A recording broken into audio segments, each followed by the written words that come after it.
Hello learners, those who are preparing for GATE 2025 after completing this August month, आपके पास 5 month का समय रह जाएगा अपने प्रिपरेशन को एक लेवल पहुंचाने के लिए जहां आप गेट 2025 में बहुत अच्छा स्कोर कर सके। गेट के लर्निंग प्रोसेस में जब आप बात करें तो इम्पोर्टेंट ये होता है आप कंसेप्चुअली चीजों को समझे। जो आप पढ़ रहे हैं उसका मैथमेटिकल इंटरप्रिटेशन क्या होता है, उसका फॉर्मूला क्या होता है, ये सारी चीजें आपने अपने थ्योरी लेक्चर में देख लिया होगा। इसके साथ साथ आपने प्रीवियस ईयर के गेट के क्वेश्चंस भी प्रैक्टिस कर लिए होंगे और अभी आप एक कंफर्टेबल स्टेज में अगर कोर इलेक्ट्रॉनिक्स के सब्जेक्ट्स में है, for example EDC, analog communication, EMT, तो मैं आपको यहाँ से स्टार्ट करवाऊंगा एक प्रैक्टिस सेशन जहाँ पे आप न्यू क्वेश्चंस, प्रीवियस ईयर के क्वेश्चंस के अलावा न्यू क्वेश्चंस जो आपके क्वेश्चन सॉल्विंग स्किल को बढ़ाएगा। क्वेश्चन का पैटर्न वही गेट के पैटर्न के इक्विवेलेंट होगा। ऐसे क्वेश्चन का प्रैक्टिस अब आपको स्टार्ट कर देना चाहिए, है ना? तो जो लर्नर्स ऑलरेडी अपने सब्जेक्ट को कंप्लीट कर चुके हैं या फिर आप ईडीसी का फर्स्ट यूनिट कंप्लीट कर चुके हैं और आपको ऐसा लगता है कि हमारे पास क्वेश्चन की कुछ कमी है, तो आप टेस्ट सीरीज से क्वेश्चंस को ले सकते हैं, किसी अच्छे टेक्स्ट बुक से क्वेश्चंस की प्रैक्टिस कर सकते हैं और उसके अलावा आप मेरे इस सेशंस को अटेंड करके भी क्वेश्चन की प्रैक्टिस कर सकते हैं। ऑलरेडी मैंने प्लस क्लास में ईडीसी स्टार्ट कर दिया है, एनालॉग इलेक्ट्रॉनिक्स कंप्लीट कर दिया है। इसका मतलब है कि आप मुझसे जुड़ के, हमारे अनअकैडमी के ऐप से जुड़ के, अनअकैडमी के फैकल्टीज से जुड़ के अपने क्वेश्चन प्रैक्टिस और क्वेश्चन सॉल्विंग स्किल दोनों को इंक्रीज कर सकते हैं, एनहेंस कर सकते हैं। तो चलिए कैसे अनअकैडमी आपकी हेल्प करेगा for getting all this things, तो मैं सबसे पहले आपको बता दूं कि अभी अनअकैडमी में अपने कोर्स में 50% का ऑफ प्रोवाइड किया है। जो अगर आप सब्सक्रिप्शन लेते हैं तो आपको जो प्राइस अमाउंट पड़ेगा वो यहाँ पे 8499 ओनली में आपको मिल जाएगा और यहाँ पे फ्लैट 50% डिस्काउंट आपको मिल रहा है और 6 मंथ का एक्सटेंशन। जो कोड आपको यूज करना है for getting this subscription in discount offer, तो ये कोड है आपके पास, this can be S D sir 1010, ये आप यूज कर सकते हैं फॉर गेटिंग द डिस्काउंट, ठीक है। इसके अलावा अगर मैं बात करूं कि कौन कौन से कोर्सेस आपके इलेक्ट्रॉनिक्स और इलेक्ट्रिकल के लर्नर्स के लिए अवेलेबल है, तो आप यहाँ पे देख सकते हैं कि आपके पास एक प्रतिष्ठा बैच है और एक शिखर बैच है। ये दोनों बैचेस अवेलेबल है। अगर आप गेट का या फिर ईएससी का या फिर पीएसयू का प्रिपरेशन कर रहे हैं इलेक्ट्रिकल या फिर इलेक्ट्रॉनिक्स में, 2025 गेट के लिए ही हो या फिर 2026 गेट के लिए, तो आप इसका प्रिपरेशन स्टार्ट कर सकते हैं अनअकैडमी टीम के साथ, ठीक है। टारगेट गेट 2025 की अगर मैं बात करूं तो इसका प्राइस अमाउंट जो अभी के लिए रखा गया है दैट इज 8499, जो कि 50% ऑफ में है क्योंकि ओरिजिनल प्राइस 16999 है। अगर मैं गेट 2026 की बात करूं तो प्लस कोर्स आपके लिए यहाँ पे अवेलेबल है 11,999 में, जिसका ओरिजिनल प्राइस लगभग 24,000 रुपीज है। तो यहाँ पे आपको अगर ये डिस्काउंट लेना है तो आप इस कोड को यूज कर सकते हैं, एस डी सर 10। इस कोड को यूज करके आप इसका सब्सक्रिप्शन डिस्काउंट ऑफर के साथ अवेल कर सकते हैं। नेक्स्ट मैं बात करूं कि यहाँ पे हमारे पास जो बैचेस है, प्रतिष्ठा बैच जिसके बारे में मैं आपको बता रहा था, ये 2025 के लिए ईसी के लिए अवेलेबल है। इसमें क्लास स्टार्ट होने वाली है 31 अगस्त 2024 को और क्लास ईएमटी की स्टार्ट होगी आपकी 9 PM को। सारे टॉप एजुकेटर्स आपके साथ हैं। आप बस अपने प्रिपरेशन को एग्जीक्यूशन में लाने के लिए आप फॉलो कर सकते हैं हमारे लाइव और रिकॉर्डेड कोर्स का जो बैच प्लस में चल रहा है, ठीक है। इसके अलावा शिखर बैच जो कि इलेक्ट्रॉनिक्स स्टूडेंट्स के लिए है 2026 के लिए, इसमें भी आप गेट एंड पीएसयू की प्रिपरेशन आप कर सकते हैं।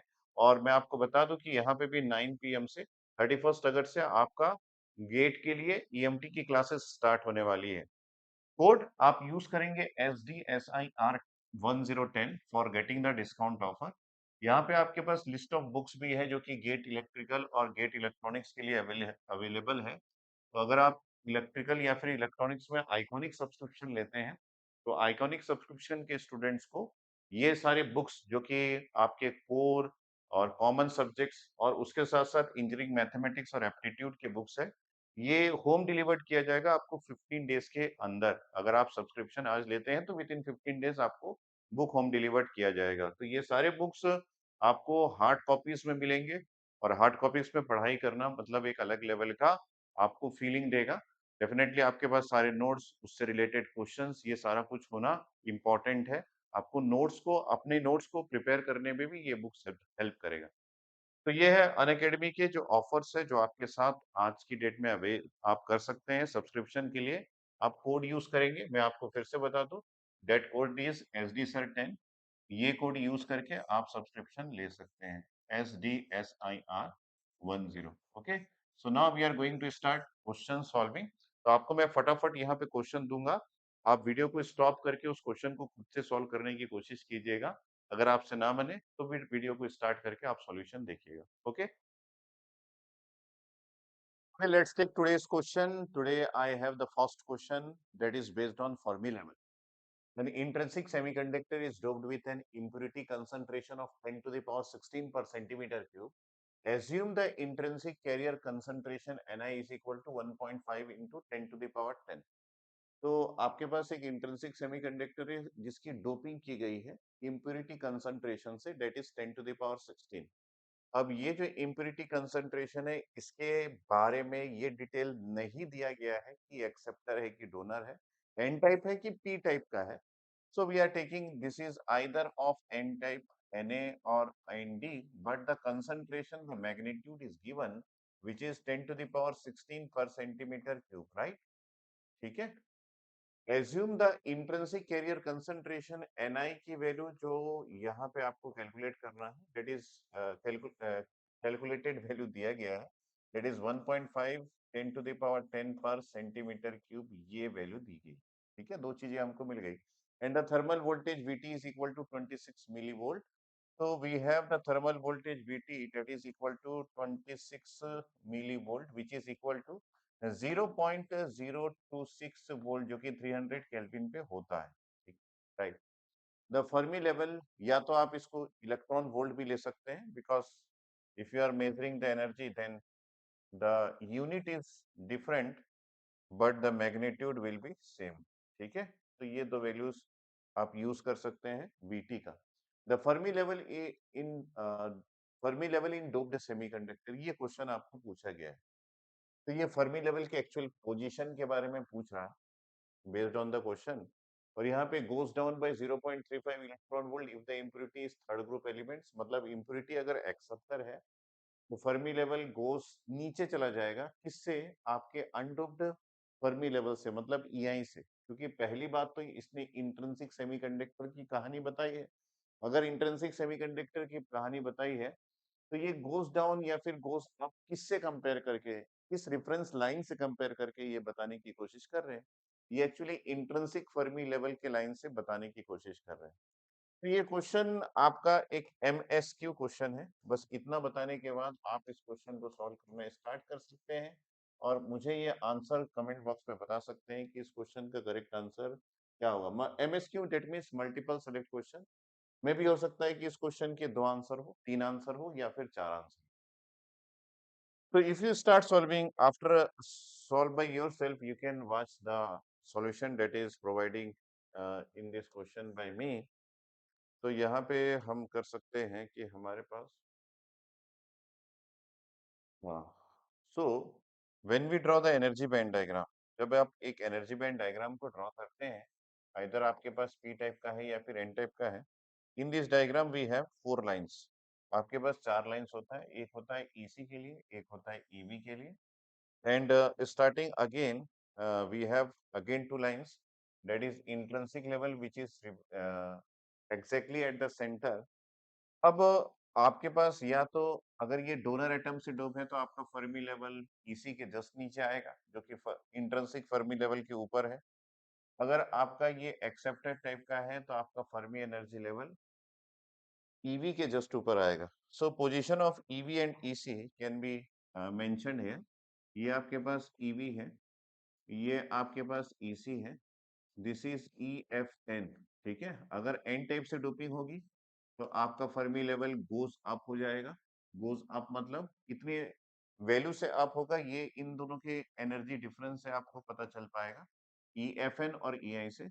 या फिर ये गोज डाउन होगा इंट्रिंसिक फर्मी लेवल से, ये इन दोनों के एनर्जी डिफरेंस से आपको पता चलेगा, that is EI and EFP के एनर्जी डिफरेंस।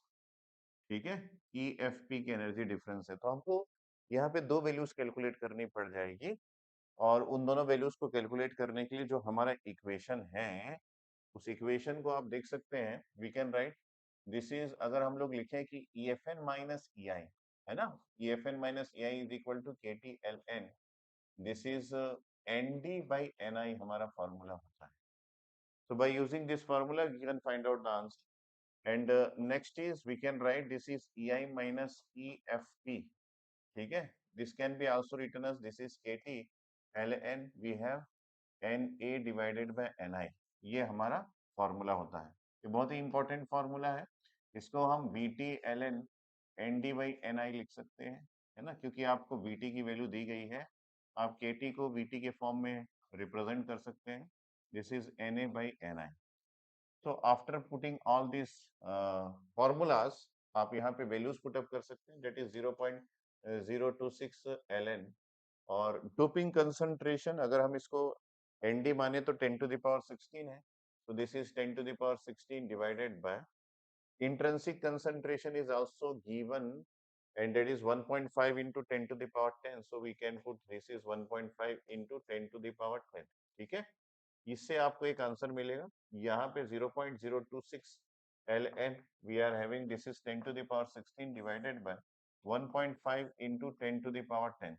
मैग्नीट्यूड तो दोनों का सेम आएगा, बस यहाँ पे आप ये बोलेंगे कि इंट्रिंसिक फर्मी एनर्जी लेवल से EFP नीचे चला गया, so we can write this is goes down, है ना, ये गोस डाउन होगा। और for this one we have the goes up, यहाँ पे आपके पास गोज अप होगा। ठीक, मैंने डायग्रामेटिकली आपको दिखा दिया है। After finding the answer you can tell me what will be the answer here. और यहाँ पे ऑप्शन से हमको ये पता चल गया है कि 0.35 will be the answer. So you can use the calculator, मैंने ऑप्शन से ही निकाल लिया, ये भी 0.35 इलेक्ट्रॉन वोल्ट आएगा अगर चारों में से एक आंसर सही है या फिर दो आंसर सही है तो। सो ये गोस डाउन भी होगा, गोस अप भी होगा by the value 0.35 electron volt, so we can write goes down by 0.35 electron volt if the impurity concentration is third group element। yeah, it is right। अगर थर्ड ग्रुप एलिमेंट होगा तो P type का semiconductor बनेगा, goes down होगा। goes up by 0.35 electron volt if the impurity concentration is third group element, ये गलत है। ठीक है, so next is goes down by 0.35 electron volt if the impurity concentration, ये भी गलत है। and the last one is goes up by 0.35 electron volt if the impurity is fifth group element, this is correct। so the correct answer for this MSQ is A and D, which is correct। goes down by 0.35 electron volt, तो ये आपके पास 0.35 electron volt से goes down गया। अगर आपका impurity concentration third group element से है, अगर फिफ्थ ग्रुप एलिमेंट से है तो ये आपके पास 0.35 इलेक्ट्रॉन वोल्ट है। फिफ्थ ग्रुप एलिमेंट्स मतलब जो इसको डोनर एटम के कंसंट्रेशन की डोपिंग करने से बनता है। ठीक है, तो this is good question, MSQ के फॉर्म में इसको आप ले सकते हैं। तो moving on to the next question, आप में से जो भी इसको बिना देखे सॉल्व किए वो अपना कमेंट बॉक्स में आंसर आपका बता सकते हैं। Thanks. Let's take another question, that question is again based on Fermi level. So question read करता हूं मैं, आप वैल्यूज नोट डाउन कीजिएगा, क्योंकि कोई भी चीज इनविजिबल है तो आपको वो वैल्यूज मिल जाएंगे मेरे रीडिंग के साथ, और वैल्यूज में यहाँ पे लिखता भी रहूंगा। ये जो डायग्राम है इसको भी मैं क्लियर करूंगा, सो पहले सुन लीजिए क्या लिखा हुआ है क्वेश्चन में। For the energy band, the approximate resistivity for X greater than L of semiconductor is dash ohm centimeter। तो एक न्यूमेरिकल आंसर टाइप क्वेश्चन है। ठीक है, so we can write this is a NAT question, और जो values दी गई है उसके अनुसार हमको ये फाइंड आउट करना है कि ये जो डायग्राम आपका दिया गया है, जिसमें यहाँ पे आपके पास -L है, ये 0 है, ये L है, तो x की वैल्यू, ये एक ग्राफिकल प्लॉट है जिसमें y एक्सिस एनर्जी को रिप्रेजेंट कर रहा है और x एक्सिस लेंथ को रिप्रेजेंट कर रहा है। सर यहाँ पे y एक्सिस के बारे में कुछ नहीं लिखा है, आपको कैसे पता चला एनर्जी के रिप्रेजेंट कर रहा है? यहाँ पे देखिए ये EC लिखा हुआ है, इसके जस्ट प्रीवियस क्वेश्चन में भी हम लोगों ने ड्रॉ किया था। यहाँ पे देखिए ये EI लिखा हुआ है, this is EC and this is EI, that is intrinsic Fermi level. यहाँ पे आपके पास फर्मी लेवल पी टाइप के सेमीकंडक्टर, क्योंकि always Fermi level P type का सेमीकंडक्टर वैलेंस बैंड के अपर मोस्ट एनर्जी स्टेट जो कि EV है उसके अबव रहता है। का मतलब है कि ये आपका सीरीज है। एनर्जीज का। और यहाँ पे x ग्रेटर देन एल मतलब कौन सा पोर्शन, ये वाला पोर्शन जहाँ पे x की वैल्यू ग्रेटर देन एल है, उस एरिया में आपको रेसिस्टिविटी की वैल्यू निकालनी है। सी है, रेसिस्टिविटी की वैल्यू निकालनी है। अब इस एरिया में रेसिस्टिविटी की वैल्यू निकालना मतलब आपको ये पता करना है कि इस एरिया में अकॉर्डिंग टू दिस डायग्राम आपके पास होल्स का कंसंट्रेशन कितना है ना? क्योंकि एक्सेप्टर एटम्स का ही डोपिंग होगा, क्योंकि EC फिर EI फिर EFP E फिर EV, इसका मतलब है this region is actually acting as a P type semiconductor. तो आपको यहाँ पे जरूरत पड़ेगी पी की वैल्यू कैसे फाइंड आउट करना है। जब आपका पी का वैल्यू निकल जाएगा, आपको रेसिस्टिविटी फाइंड आउट करने के लिए इनवर्स ऑफ कंडक्टिविटी का फॉर्मूला यूज करना पड़ेगा। और कंडक्टिविटी की वैल्यू फाइंड आउट करने के लिए आपको यहाँ पे पी क्यू म्यू पी इस फॉर्मूले को यूज करना पड़ेगा। तो यहाँ पे Q की वैल्यू ऑलरेडी गिवन होनी चाहिए। अगर नहीं है तो we know that the Q is equal to this is equal to 1.6 into 10 to the power of minus 19 coulomb आपका होता है। और म्यू पी की वैल्यू हमको गिवन होनी चाहिए। तो यहाँ पे म्यू पी की वैल्यू गिवन है, that is equal to 400 centimetre square per volt second. ठीक है, यूनिट भी प्रॉपर है, कोई दिक्कत नहीं है।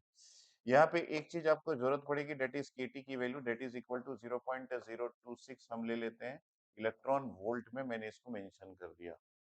बाकी एनर्जी गैप की भी जरूरत पड़ेगी, क्योंकि एनर्जी गैप से ही आपका डिफरेंस निकलेगा, और ये एनर्जी गैप 1.12 इलेक्ट्रॉन वोल्ट दिया गया है। टेम्परेचर की वैल्यू 300 केल्विन दी गई है, बहुत अच्छी बात है, क्योंकि इस 300 केल्विन से आप इस केटी की वैल्यू फाइंड आउट कर सकते हैं। 300 केल्विन पे केटी की वैल्यू ऑलरेडी डिफाइंड है, मैंने उसको ले लिया। म्यू एन की वैल्यू 600 है, इसकी जरूरत नहीं पड़ेगी, और एन आई की वैल्यू जरूरत पड़ जाएगी। तो यहाँ पे एन आई की वैल्यू जो है वो आपको दिया गया है, that is equal to 10 to the power 10 पर सेंटीमीटर क्यूब। ठीक है, आप इस क्वेश्चन को ये नहीं कि सिर्फ पी क्यू म्यू पी के थ्रू फाइंड आउट करें, आप इस क्वेश्चन को रेसिस्टिविटी की फॉर्मूले में इलेक्ट्रॉन्स और होल्स का दोनों का कंसंट्रेशन भी इंक्लूड करके कर सकते हैं। क्योंकि अगर आपके पास होल्स का कंसंट्रेशन आप अगर फाइंड आउट कर लेते हैं, then we can find out electrons concentration also, that is minority, that is n in p की वैल्यू भी आप फाइंड आउट कर सकते हैं, which is given to be ni square, क्योंकि ni की वैल्यू आपको दी गई है, सी है। और यहाँ पे आप p की वैल्यू ये इंक्लूड करके ये भी फाइंड आउट कर सकते हैं। लेकिन अगर इसकी वैल्यू जो आपने n इन p की वैल्यू फाइंड आउट किया है, उसकी वैल्यू अगर less than P in P आती है, तो आपको जरूरत नहीं पड़ेगी, आप डायरेक्टली इसी फॉर्मूले से फाइंड आउट कर सकते हैं, वेरी मच लेस देन। और otherwise we can use this formula, तो कोई डिफरेंस नहीं आएगा। आप दोनों के इलेक्ट्रॉन्स और होल्स दोनों को यूज करके कंडक्टिविटी या फिर रेसिस्टिविटी फाइंड आउट कर सकते हैं। एंड दैट इज डिपेंडेंट कि आप कितना टाइम वेस्ट करना चाहते हैं, है ना, क्वेश्चन में। So I will use directly this formula, कि मैं यहाँ पे डायरेक्टली पी की वैल्यू फाइंड आउट करके सॉल्व करने की कोशिश करता हूँ। ठीक है, यहाँ पे वीडियो आप पॉज करके फिर से आप अपने तरीके से सॉल्व करके चेक कर सकते हैं। खास बात ये कि मुझे यहाँ पे पी की वैल्यू फाइंड आउट करने के लिए किस फॉर्मूले की जरूरत पड़ेगी। जो फॉर्मूला आपका होगा वो यही होगा, क्योंकि यहाँ पे एनर्जी बैंड डायग्राम दिया गया है। आप यहाँ पे E I, what is happening here, हाँ, आप यहाँ पे E I minus E F P, है ना, इसका फॉर्मूला यूज कर सकते हैं, that is equal to K T L N, हमारे पास N A divided by N I, ये फॉर्मूला होता है। ठीक है, यहाँ पे एन ए को मैं पी मानता हूँ, क्योंकि मैंने आपको यहाँ पे पी का नोटेशन दिया है। तो ये जो P मैंने यहाँ पे माना है, तो आप P के लिए इस इक्वेशन को दूसरे तरीके से लिख सकते हैं, that is equal to N I E to the power, यहाँ पे E I minus E F P, है ना, इन दोनों का difference divided by K T, ये फॉर्मूला आप यूज कर सकते हैं। This is the formula which can be use to find out the value of P। एक बार P निकल गया तो कंडक्टिविटी निकल जाएगी, और कंडक्टिविटी निकल गई तो रेसिस्टिविटी जो आपको पूछा गया है वो निकल जाएगा। EI माइनस EFP, इन दोनों का डिफरेंस कैसे फाइंड आउट करेंगे, उसके लिए यहाँ पे EG डिवाइडेड बाई 4 दिया गया है, इन दोनों का डिफरेंस का वैल्यू दिया गया है। EG आपके पास 1.12 इलेक्ट्रॉन वोल्ट है। तो बस ये क्वेश्चन सॉल्व होने के लिए सिर्फ 2 सेकंड का टाइम रह गया है। आपके पास यहाँ पे P की वैल्यू आपको फाइंड आउट करना है, तो Ni e to the power, हमने क्या किया है यहाँ पे EI minus EFP divided by KT कर दिया है। ठीक है, और P की वैल्यू फाइंड आउट करने के लिए हम 10 टू द पावर 10 क्योंकि वही वैल्यू आपका इंट्रिंसिक कंसंट्रेशन का दिया गया है। यहाँ पे हम एनर्जी गैप डिवाइडेड बाय 4 कर सकते हैं क्योंकि ये वैल्यू दिया गया है डिवाइडेड बाय केटी। यहाँ पे P की वैल्यू फाइंड आउट करने के लिए 10 to the power 10 e to the power, ठीक है। Eg डिवाइडेड बाय 4 का मतलब है कि आपके पास 1.12 डिवाइडेड बाय 4 आप कर देंगे और यहाँ पे Kt की वैल्यू इसका मतलब है 0.026 में यहाँ पे कंसीडर कर लूंगा। तो P की वैल्यू फाइंड आउट करने के लिए 10 to the power 10 e to the power 1.12 divide by 4 अगर हम लोग निकालते हैं तो that will be 0.28। So we can write this is 0.28 divided by 4 into 0. Sorry, ये 4 क्योंकि हम लोगों ने कर लिया है, इसकी जरूरत नहीं पड़ेगी। सो दिस इज 0.026 हम लिख सकते हैं। सो यहाँ से P की वैल्यू आपकी निकल जाएगी और कैलकुलेटर से आप इसको कर लेंगे। We are getting 4.435 into 10 to the power 14. So the value of P is 4.435 into 10 to the power of 14 पर सेंटीमीटर क्यूब, ये आपको मिल चुका है। एक बार P की वैल्यू मिल गई तो आपको आगे बहुत ज्यादा कैलकुलेशन की जरूरत नहीं पड़ेगी क्योंकि आप रेसिस्टिविटी की फॉर्मूले में डायरेक्टली इसको पुटअप कर लीजिए। That is P Q mu P, ये फॉर्मूला मैं यूज कर रहा हूँ और यहाँ पे 1 divided by we can write 4.435 into 10 to the power of 14, ये मैंने पुटअप कर दिया, multiplied by this is 1.6 into 10 to the power of minus 19 and this must be multiplied by mu p which is 400. I think this value is given, ठीक है। एक बार check कर लीजिए सारे वैल्यूज जो मैंने लिए हैं वो 400, हाँ म्यू पी की वैल्यू दी गई। So here after finding out the solution we are getting this is 35.23 ohm centimeter. So I can write the answer here. This is equal to 35 point, so यहाँ पे आपके पास आ जाएगा 35 point, we can write this is 23 ohm centimetre. I hope कि आपका भी answer यही आया होगा। हालांकि ये न्यूमेरिकल आंसर टाइप क्वेश्चन है, आप यहाँ पे 35 से 36 के बीच का एक रेंज भी लिख सकते हैं, ठीक है। So this will be the correct answer and आप बताइएगा कि कमेंट सेक्शन में कि आपने यहाँ पे कहाँ पे मिस्टेक किया, कौन सी वैल्यू आप प्रॉपरली ले नहीं पाए, सारा डिस्कशन हम कर सकते हैं हमारे नेक्स्ट वीडियो में। अगर इस वीडियो में कुछ कमेंट मुझे मिला तो we will discuss that part in the next video, okay. चलिए एक क्वेश्चन मेरे हाथ लगा हुआ है और इस क्वेश्चन को मैं ईडीसी के बेसिक सेमीकंडक्टर फिजिक्स के पोर्शन से लिया हूँ और इस क्वेश्चन में बड़ा इंपॉर्टेंट टॉपिक डिस्कशन हुआ है, दैट इज मिनिमम कंडक्टिविटी या फिर मैक्सिमम रेसिस्टिविटी का। तो मैं आपके लिए आज इस पर्टिकुलर क्वेश्चन के लिए डेरिवेशन भी बताऊंगा कि किस तरीके से मैक्सिमम रेसिस्टिविटी या फिर मिनिमम कंडक्टिविटी फाइंड आउट किया जाता है। तो ये क्वेश्चन का सॉल्यूशन थोड़ा सा लेंदी हो सकता है because of derivation, but and तक जरूर देखना ताकि आप कंसेप्चुअली स्ट्रांग हो और एग्जाम में कुछ भी क्वेश्चन इस पर्टिकुलर फॉर्मूले पे बेस्ड आए तो आपका कॉन्फिडेंस बना रहे कि हाँ ये क्वेश्चन मुझसे बन जाएगा। चलिए क्वेश्चन रीड करते हैं। एज्यूम द मोबिलिटी रेशियो, यहाँ पे मोबिलिटी की रेशियो वैल्यू दी गई है, मैं यहाँ पे लिख भी देता हूँ so that you can get the exact expression. यहाँ पे दिया गया है mu N by mu P, जो आपके पास कंडक्ट रेसिस्ट मोबिलिटी जो है इन टर्म्स ऑफ रूट ये दिया गया है and this is given by B, constant expression B दिया गया है। In silicon is a constant independent of impurity concentration, ठीक है, अच्छी बात है, ये बता दिया है कि इम्प्यूरिटी कंसंट्रेशन पे डिपेंड नहीं कर रहा है आपका ये जो मोबिलिटी का रेशियो विथ रूट दिया गया है, ठीक है। द मैक्सिमम रेसिस्टिविटी को यहाँ पे रो एम से रिप्रेजेंट किया गया, हम इसी एक्सप्रेशन को लेंगे in terms of intrinsic resistivity, मतलब यहाँ पे इंट्रिंसिक रेसिस्टिविटी के टर्म्स में एक्सप्रेस करना है और इस एक्सप्रेशन में चार एक्सप्रेशन आपको दिए गया है। यहाँ पे पहला एक्सप्रेशन में रीड करता हूँ, B square plus one divided by two B दिया गया है। दूसरा एक्सप्रेशन आपको two B divided by B square minus one दिया गया है। तीसरा एक्सप्रेशन आपको B divided by B square plus one दिया गया है। चौथा एक्सप्रेशन आपको B square plus one divided by four B दिया गया है। कोई इन चार एक्सप्रेशन में से एक करेक्ट एक्सप्रेशन फाइंड आउट करके लिखना है, ठीक है।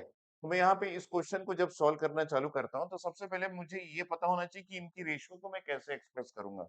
तो जब भी हमारे पास रेसिस्टिविटी होती है तो रेसिस्टिविटी को हम कंडक्टिविटी के टर्म्स में एक्सप्रेस करते हैं। तो यहाँ पे रेसिस्टिविटी है तो ये इनवर्स होता है कंडक्टिविटी का, तो मैं यहाँ पे कंडक्टिविटी इंट्रिंसिक रेसिस्टिविटी को इंट्रिंसिक कंडक्टिविटी से एक्सप्रेस करूंगा, बट इनवर्स। यहाँ पे मैक्सिमम आपके पास रेसिस्टिविटी है, तो मैं इसको मिनिमम कंडक्टिविटी से एक्सप्रेस करूंगा, बट इनवर्सली प्रोपोर्शनल होता है ये दोनों। तो ये हमको चाहिए कि इंट्रिंसिक रेसिस्टिविटी जो हमारे पास है उसको intrinsic conductivity divided by minimum conductivity से एक्सप्रेस करना है। तो यहाँ पे सबसे पहला काम ये हो जाता है कि हमको मिनिमम कंडक्टिविटी का फॉर्मूला आता है या फिर नहीं आता है। अगर नहीं आता है तो मुश्किल है, अगर आता है तो इजी है।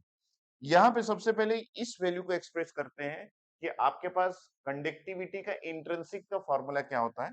ये आपके पास होता है Ni इंटू क्यू, और ये होता है mu N plus mu P. ठीक है, ये एक्सप्रेशन आपको पता है, लेकिन हमको अगर इसका एक्सप्रेशन नहीं पता है तो इसको फाइंड आउट कर लेते हैं। चलिए, तो हमारे पास ये आपके पास maximum resistivity which is written in forms of minimum conductivity can be expressed as. तो हमको कंडक्टिविटी का फॉर्मूले से मैं स्टार्ट कर रहा हूँ, यहाँ से स्टार्ट है, समझ लीजिए। डेरिवेशन जो भी चीजें हैं सारे कुछ मैं आपको बताऊंगा। कंडक्टिविटी जो है वो एक्सप्रेस होता है N Q mu N plus आपके पास होता है पी क्यू म्यू पी। ये एक्सप्रेशन होता है, this is P Q mu P, ये एक्सप्रेशन होता है। ये एक्सप्रेशन आप सभी को पता है।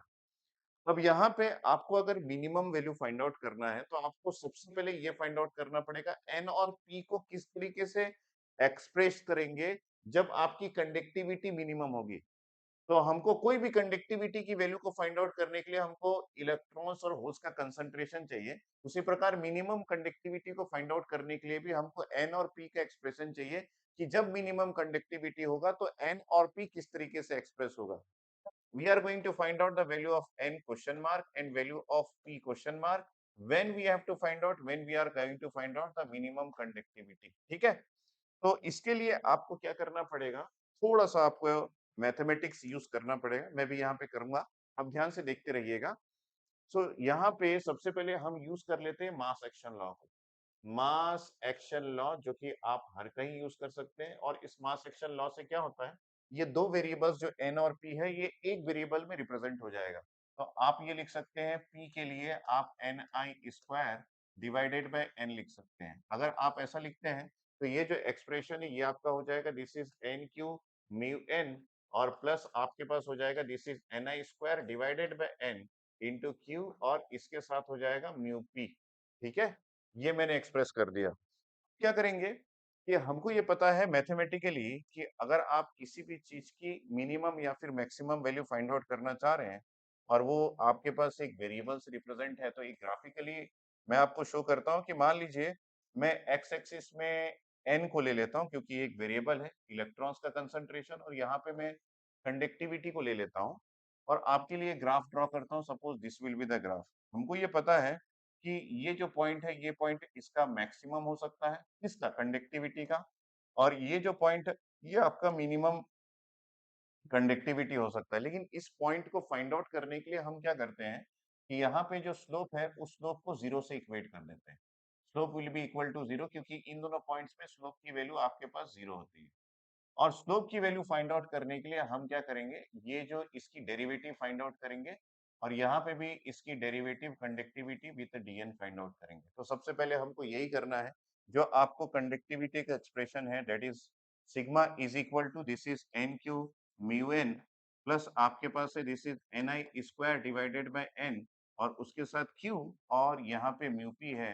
तो मैं इसको फाइंड आउट कर रहा हूँ, D sigma divided by D N is equal to, ये आपके पास हो जाएगा क्यू म्यू एन, और ये नेगेटिव साइन, यहाँ पे आपके पास एन आई स्क्वायर जो पहले से है, और ये क्यू और ये म्यू पी ये तो है, ये एन आपका डिराइव होगा, ये प्लस साइन के साथ दिस इज माइनस वन, और यहाँ पे आपके पास एन स्क्वायर आ जाएगा। तो दिस इज द डेरिवेटिव। तो मैंने एक डेरिवेटिव किया। दूसरी बात ये कि आपको मैक्सिमा या फिर मिनिमा मिलेगा, ये चीज इससे डिफाइन होता है कि आपके पास ये जो डेरिवेटिव आपने फाइंड आउट किया है इसका सेकंड डेरिवेटिव जो कि कर्वेचर बताता है उसकी वैल्यू पॉजिटिव है या फिर नेगेटिव है। मैं फिर से बता रहा हूँ कि आपको कंडक्टिविटी मिनिमम मिलेगी या फिर मैक्सिमम मिलेगी, ये इससे डिफाइंड होता है कि इस पर्टिकुलर पॉइंट पे कर्वेचर पॉजिटिव है या फिर नेगेटिव है। और कर्वेचर फाइंड आउट करने के लिए we have to find out कि आपके पास D square sigma the second derivative D N square second derivative की वैल्यू पॉजिटिव अगर आ रही है तो आप समझ जाओ कि कंडक्टिविटी की मिनिमम वैल्यू आपको मिलने वाला है, ठीक है। और यही curvature that is D sigma divided by D N square, इसकी वैल्यू अगर नेगेटिव आ रही है तो आप समझ जाओ कि आपके पास इसका मैक्सिमम वैल्यू मिलने वाला है कंडक्टिविटी का। तो हम लोगों ने फर्स्ट डेरिवेटिव पहले से करके रखा हुआ है, अब हमको सेकंड डेरिवेटिव करना है। तो हमारे पास D sigma by D N, इसका फॉर्मूला है दिस इज क्यू और यहाँ पे म्यू एन है।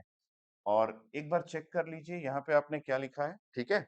-1 divided by N square, so this will be आपके पास प्लस के साथ दिस इज -1 डिवाइडेड बाय आपने एन स्क्वायर लिखा है और यहाँ पे आपका एन आई स्क्वायर भी है और क्यू है और म्यू पी है, ठीक है। जब आप सेकेंड डेरिवेटिव फाइंड आउट करेंगे तो इसका मतलब है ये आपका फर्स्ट डेरिवेटिव हो गया। तो इसका मतलब है कि आपको D square sigma divided by D N square find out करना और चेक करना है कि इसकी वैल्यू पॉजिटिव आ रही है नेगेटिव आ रही है। सो दिस विल बिकम 0 और यहाँ पे आपके पास प्लस है, ये आपके पास -1 डिवाइडेड बाय एन स्क्वायर है, आपके पास यहाँ पे -2, so it will be equal two plus हो जाएगा। सो दिस इज 2 डिवाइडेड बाय यहाँ पे आपके पास एन क्यूब हो जाएगा and this is N I square और ये हो गया क्यू और म्यू पी। तो इस एक्सप्रेशन से हमको ये पता चल गया कि आपका जो सेकंड डेरिवेटिव है वो पॉजिटिव है। अगर सेकंड डेरिवेटिव पॉजिटिव है तो आपको मिलेगा इसका कंडक्टिविटी का मिनिमम वैल्यू, ठीक है। सो बेस्ड ऑन दिस हम लोग ये फाइंड आउट कर लेते हैं कि हमको कंडक्टिविटी का मिनिमम वैल्यू मिलने वाला ये करेक्ट है। और कंडक्टिविटी का मिनिमम वैल्यू फाइंड आउट करने के लिए हमको ये जो स्लोप को हम लोगों ने लिया था, ये जिसको हम लोगों ने q इंटू म्यू एन से एक्सप्रेस किया था, माइनस हमारे पास 1 divided by this is N square और यहाँ पे q और म्यू पी और एन आई स्क्वायर जो आया था, इसको हमको इक्वेट करना है जीरो से, राइट। तो बेस्ड ऑन दिस हम यहाँ पे लगा देते हैं, जीरो से जब इक्वेट होगा तो आपके पास क्या एक्सप्रेशन आएगा। So this is q into mu N और यहाँ पे आपके पास है this is 1 divided by N square और ये क्यू म्यू पी और एन आई स्क्वायर, ये आपका फॉर्मूला हो गया, ठीक है। सो बिकॉज हमने इसको इक्वेट किया जीरो से, अगर जीरो से इक्वेट किया तो ये फॉर्मूला हो गया। यहाँ पे क्यू क्यू को कैंसिल आउट कर देते हैं, ये एन आई स्क्वायर है, म्यू पी है, म्यू एन है।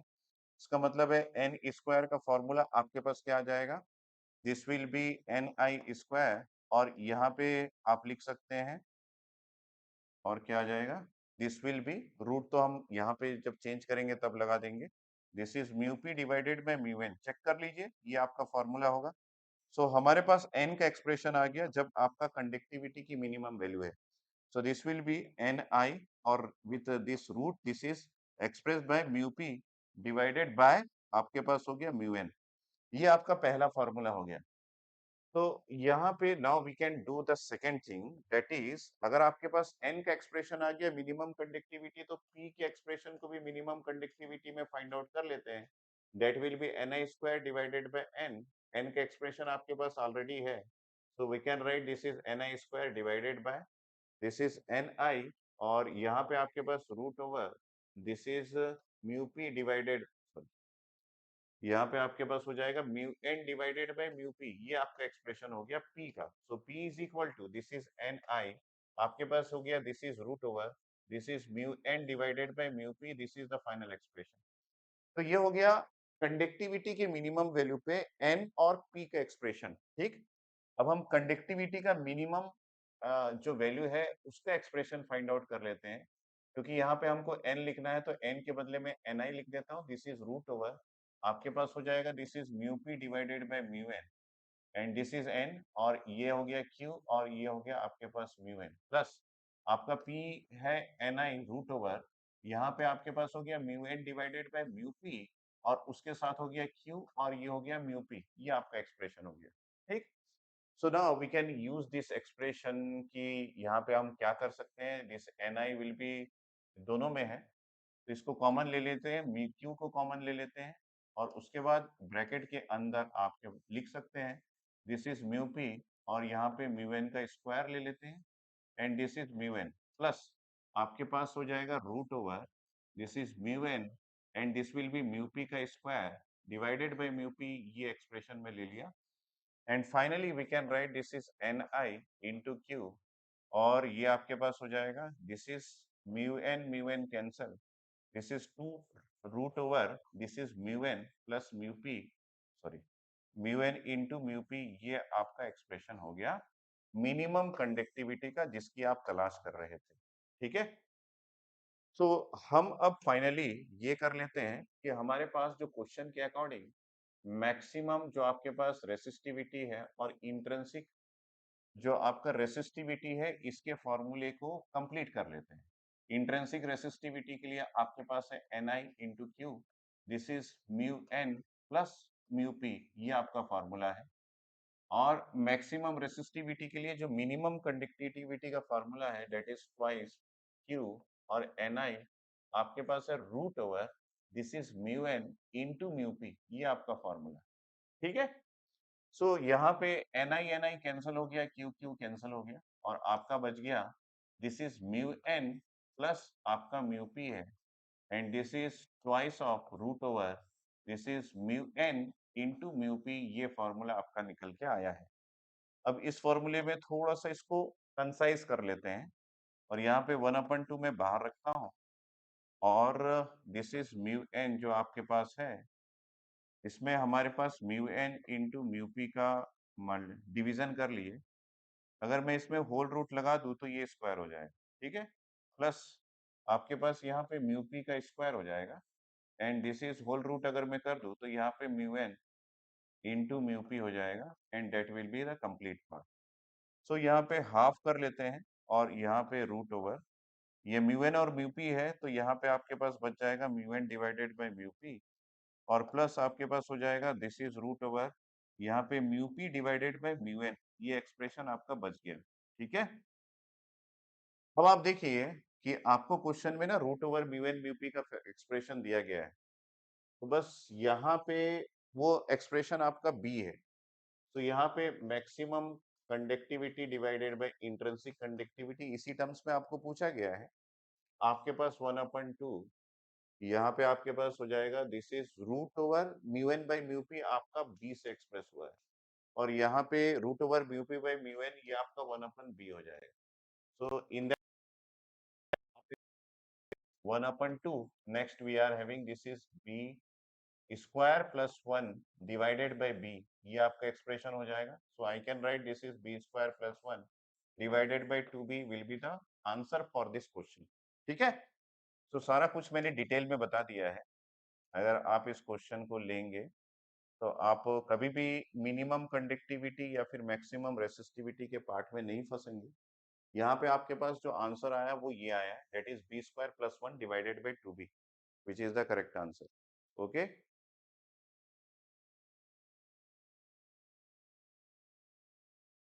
Okay, thanks. तो ये हम जो नेक्स्ट क्वेश्चन लेने वाले हैं, नेक्स्ट क्वेश्चन में हमारा जो पैटर्न है वो लगभग ईएससी के पैटर्न के इक्विवेलेंट है। तो आप पीएसयू या फिर ईएससी के एग्जामिनेशन देते हैं, इस तरीके का एक पैटर्न आपको मिलता है जहां पे स्टेटमेंट्स होते हैं, और उन स्टेटमेंट्स में से करेक्ट स्टेटमेंट्स या फिर रीजन हमको सेलेक्ट करना पड़ता है।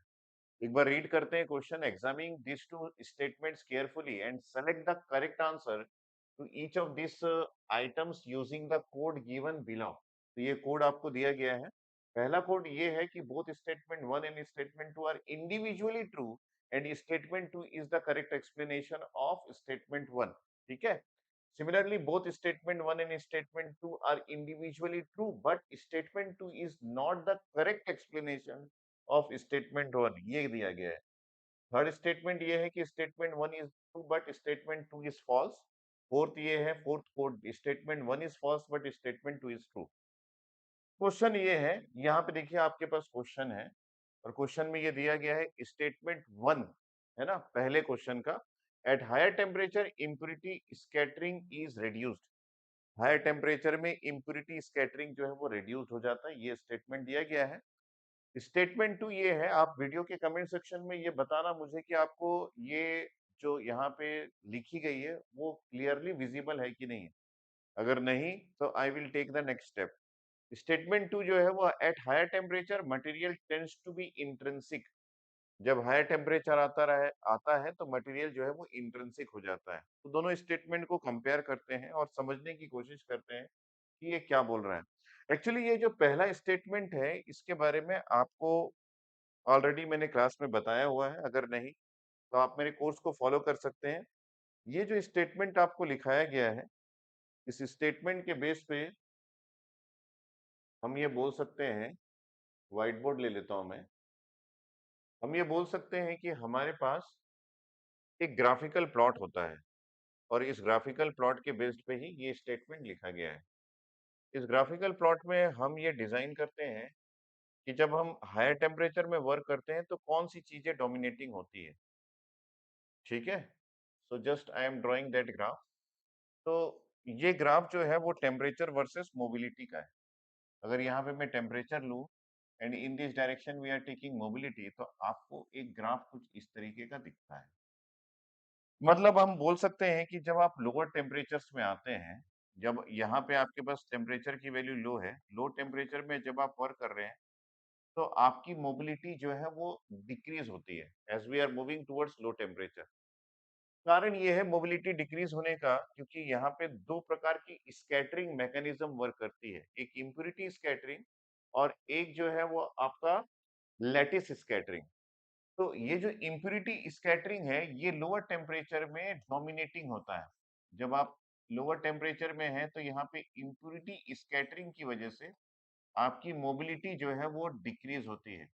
और जब हायर टेम्परेचर पे आप वर्क करते हैं इस रीजन में, यहाँ पे मोबिलिटी फिर से डिक्रीज हो रही है as we are increasing the temperature. और ये जो मोबिलिटी डिक्रीज हो रही है, इसका रीजन होता है आपके पास लैटिस स्कैटरिंग। तो लैटिस स्कैटरिंग जो है, ये that will be the reason for decreasing the mobility at higher temperature. अब बात ये करते हैं कि जब आप हायर टेम्परेचर में वर्क कर रहे हैं तो ये जो इम्प्यूरिटी स्कैटरिंग है, ये हायर टेम्परेचर में डोमिनेटिंग नहीं होता है ना। जब इस पिक्चर की बात हम लोगों ने की और हम वापस उस पीडीएफ में जाते हैं और उस क्वेश्चन को देखें, तो यही बात यहाँ पे लिखा है, at higher temperature impurity scattering is reduced. क्योंकि आपका लैटिस स्कैटरिंग डोमिनेटिंग है, इसलिए इम्प्यूरिटी स्कैटरिंग जो है वो रिड्यूस्ड है, या फिर इस इम्प्यूरिटी स्कैटरिंग डोमिनेटिंग नहीं है। So I think that this statement is very correct. At lower temperature अगर ये बोलता कि इम्प्यूरिटी स्कैटरिंग रिड्यूस्ड है, तो मैं इसको काट देता या फिर खारिज कर देता। लेकिन ये हायर टेम्परेचर में इम्प्यूरिटी स्कैटरिंग की वैल्यू रिड्यूस्ड है, so this is correct and we have used this particular statement in our theory lecture also. अब स्टेटमेंट 2 ये दिया गया है, हायर टेम्परेचर में material tends to be intrinsic. ये बिल्कुल सही बात है कि जैसे-जैसे आप टेम्परेचर की वैल्यू बढ़ाते जाते हैं, मेरे प्रीवियस जो मैंने वीडियो लेक्चर एक और ईडीसी का न्यू क्वेश्चंस का अपलोड किया है, उसमें पहला क्वेश्चन आप देखिएगा। उस क्वेश्चन में मैंने इस बात को बोला भी है और उस बेस्ड पे एक क्वेश्चन भी है। उसमें मैंने ये बात बताई है आपको कि as we are increasing the temperature, the extrinsic semiconductor will become intrinsic. All extrinsic semiconductor intrinsic होने की ओर बढ़ता है। तो उसी बात पे ये भी दिया गया है, आप देख सकते हैं यहाँ पे। इफ यू सी, ये बात लिखी गई है कि at higher temperatures material tend to be intrinsic. This is also correct. ये दोनों स्टेटमेंट एक दूसरे के पूरक नहीं है, लेकिन दोनों स्टेटमेंट इंडिविजुअली करेक्ट है। तो हम ये नहीं बोल सकते कि हायर टेम्परेचर में material tend to be intrinsic होता है, इसलिए हायर टेम्परेचर में इम्प्यूरिटी स्कैटरिंग रिड्यूस्ड होता है, ये रीजन नहीं है। लेकिन दोनों स्टेटमेंट करेक्ट है। तो इस कोड को अगर हम यूज करें कि कौन सा कोड इसमें से सही होगा, तो आपके पास बोथ स्टेटमेंट 1 एंड स्टेटमेंट 2 दोनों सही है। बट स्टेटमेंट 2 जो है वो आपका करेक्ट एक्सप्लेनेशन नहीं है, not the correct explanation of statement 1। तो यहाँ पे हम लिख सकते हैं, both statement 1 and statement 2 are individually true, but statement 2 is not the correct explanation of statement 1, जो कि इस पर्टिकुलर क्वेश्चन नंबर 9 का करेक्ट आंसर है। ठीक है, तो हम क्वेश्चन नंबर 9 के बारे में अगर लिखें कि ये दोनों स्टेटमेंट के बेसिस पे हम यहाँ पे क्या लिखना चाह रहे हैं, सो आई विल राइट हेयर कि इन दोनों के स्टेटमेंट के बेसिस पे मैं कोड बी इसको प्रोवाइड कर रहा हूँ, जो कि कोड बू में लिखा हुआ है, both statement 1 and statement 2 are individually true, but statement 2 is not the correct explanation of statement 1। अब चले जाते हैं क्वेश्चन नंबर 10 पे। क्वेश्चन नंबर 10 में लिखा है if an electric field is applied to an n type semiconductor bar the electrons and the holes is, यहाँ पे थोड़ा सा इसको क्लियरिटी दे देते हैं। If an electric field is applied to an n type semiconductor bar the electrons and holes moves in opposite direction due to their opposite charge. ये बिल्कुल सही है। अगर आप किसी सेमीकंडक्टर में इलेक्ट्रिक फील्ड लगाते हैं तो ये जो इलेक्ट्रॉन्स और होल्स है ये ऑपोजिट डायरेक्शन में मूव करना स्टार्ट कर देते हैं बिकॉज उसके पास ऑपोजिट चार्जेस है। The net current is due to both electrons and holes with holes as majority carriers. तो यहाँ पे जो नेट करंट फ्लो हो रहा है वो electrons, both electrons and holes की वजह से हो रहा है with holes as majority charge carriers, ये लिखा हुआ है। इस बात को आप ध्यान दीजिएगा। आपके पास पहला स्टेटमेंट ये दिया गया है कि आपके पास एक एन टाइप का सेमीकंडक्टर है। हम मान गए कि एन टाइप का सेमीकंडक्टर है। फिर एन टाइप के सेमीकंडक्टर में ये जो होल्स है ये मेजॉरिटी चार्ज कैरियर्स कहाँ से होंगे? ये तो गलत स्टेटमेंट है। The net current is due to both electrons and holes सही है, with holes as majority charge carriers ये स्टेटमेंट रॉन्ग है एक्चुअली। और ये बात बिल्कुल सही है कि if an electric field is applied to an n type semiconductor bar the electrons and holes moves in the opposite direction due to their opposite charges. Based on this हम ये बोल सकते हैं कि स्टेटमेंट वन ट्रू है but statement to false है। इसका मतलब है अगर मैं 10th क्वेश्चन में कोई कोड देना चाहूं तो वो कोड आपका सी कोड है। जैसे कि 9th क्वेश्चन में मैंने जो कोड दिया, जैसे ये आपके पास 9th क्वेश्चन है। 9th क्वेश्चन में मैंने कोड दिया बी, क्योंकि both statement one and statement two are individually true but statement two is not the correct explanation of statement one. उसी प्रकार 10th क्वेश्चन में मैं जो कोड देना चाह रहा हूँ वो ये है कि statement one is true but statement two is false. ठीक है, so we are using this particular code c for 10th question. Okay, तो इसी प्रकार से क्वेश्चंस हम बनाते रहेंगे, आगे बढ़ते रहेंगे। आप इस वीडियो को फॉलो कीजिए। इस वीडियो में कोई भी आपको दिक्कत है तो कमेंट सेक्शन में आप लिखिए। I will take care of that. Okay, thanks, bye. Hello learners, those who are preparing for GATE 2025 after completing this August month, आपके पास 5 मंथ का समय रह जाएगा अपने प्रिपरेशन को एक लेवल पहुंचाने के लिए जहां आप गेट 2025 में बहुत अच्छा स्कोर कर सके। गेट के लर्निंग प्रोसेस में जब आप बात करें तो इम्पोर्टेंट ये होता है आप कंसेप्चुअली चीजों को समझे। जो आप पढ़ रहे हैं उसका मैथमेटिकल इंटरप्रिटेशन क्या होता है, उसका फॉर्मूला क्या होता है, ये सारी चीजें आपने अपने थ्योरी लेक्चर में देख लिया होगा। इसके साथ साथ आपने प्रीवियस ईयर के गेट के क्वेश्चंस भी प्रैक्टिस कर लिए होंगे। और अभी आप एक कंफर्टेबल स्टेज में अगर कोर इलेक्ट्रॉनिक्स के सब्जेक्ट्स में है, for example EDC, analog communication, EMT, तो मैं आपको यहाँ से स्टार्ट करवाऊंगा एक प्रैक्टिस सेशन जहाँ पे आप न्यू क्वेश्चंस, प्रीवियस ईयर के क्वेश्चंस के अलावा न्यू क्वेश्चंस जो आपके क्वेश्चन सॉल्विंग स्किल को बढ़ाएगा। क्वेश्चन का पैटर्न वही गेट के पैटर्न के इक्विवेलेंट होगा। ऐसे क्वेश्चन का प्रैक्टिस अब आपको स्टार्ट कर देना चाहिए, है ना? तो जो लर्नर्स ऑलरेडी अपने सब्जेक्ट को कंप्लीट कर चुके हैं या फिर आप ईडीसी का फर्स्ट यूनिट कंप्लीट कर चुके हैं और आपको ऐसा लगता है कि हमारे पास क्वेश्चन की कुछ कमी है, तो आप टेस्ट सीरीज से क्वेश्चंस को ले सकते हैं, किसी अच्छे टेक्स्ट बुक से क्वेश्चंस की प्रैक्टिस कर सकते हैं और उसके अलावा आप मेरे इस सेशंस को अटेंड करके भी क्वेश्चन की प्रैक्टिस कर सकते हैं। ऑलरेडी मैंने प्लस क्लास में ईडीसी स्टार्ट कर दिया है, एनालॉग इलेक्ट्रॉनिक्स कंप्लीट कर दिया है। इसका मतलब है कि आप मुझसे जुड़ के, हमारे अनअकैडमी के ऐप से जुड़ के, अनअकैडमी के फैकल्टीज से जुड़ के अपने क्वेश्चन प्रैक्टिस और क्वेश्चन सॉल्विंग स्किल दोनों को इंक्रीज कर सकते हैं, एनहेंस कर सकते हैं। तो चलिए, कैसे अनअकैडमी आपकी हेल्प करेगा for getting all this things, तो मैं सबसे पहले आपको बता दूं कि अभी अनअकैडमी में अपने कोर्स में 50% का ऑफ प्रोवाइड किया है। जो अगर आप सब्सक्रिप्शन लेते हैं तो आपको जो प्राइस अमाउंट पड़ेगा वो यहाँ पे 8499 ओनली में आपको मिल जाएगा। और यहाँ पे फ्लैट 50% डिस्काउंट आपको मिल रहा है और 6 मंथ का एक्सटेंशन। जो कोड आपको यूज करना है for getting this subscription in discount offer, तो ये कोड है आपके पास, this can be S D sir 1010, ये आप यूज कर सकते हैं फॉर गेटिंग द डिस्काउंट। ठीक है, इसके अलावा अगर मैं बात करूं कि कौन कौन से कोर्सेस आपके इलेक्ट्रॉनिक्स और इलेक्ट्रिकल के लर्नर्स के लिए अवेलेबल है, तो आप यहाँ पे देख सकते हैं कि आपके पास एक प्रतिष्ठा बैच है और एक शिखर बैच है। ये दोनों बैचेस अवेलेबल है। अगर आप गेट का या फिर ईएससी का या फिर पीएसयू का प्रिपरेशन कर रहे हैं, इलेक्ट्रिकल या फिर इलेक्ट्रॉनिक्स में 2025 गेट के लिए ही हो या फिर 2026 गेट के लिए, तो आप इसका प्रिपरेशन स्टार्ट कर सकते हैं अनअकैडमी टीम के साथ। ठीक है? टारगेट गेट 2025 की अगर मैं बात करूँ तो इसका प्राइस अमाउंट जो अभी के लिए रखा गया है दैट इज़ 8499, जो कि 50% ऑफ में है क्योंकि ओरिजिनल प्राइस 16999 है। अगर मैं गेट 2026 की बात करूँ तो प्लस कोर्स आपके लिए यहाँ पे अवेलेबल है 11,999 में, जिसका ओरिजिनल प्राइस लगभग 24,000 रुपीज़ है। तो यहाँ पे आपको अगर ये डिस्काउंट लेना है तो आप इस कोड को यूज़ कर सकते हैं एसडी सर 10। इस कोड को यूज़ करके आप इसका सब्सक्रिप्शन डिस्काउंट ऑफर के साथ अवेल कर सकते हैं। नेक्स्ट मैं बात करूँ कि यहाँ पे हमारे पास जो बैचेस है, प्रतिष्ठा बैच जिसके बारे में मैं आपको बता रहा था, ये 2025 के लिए ईसी के लिए अवेलेबल है।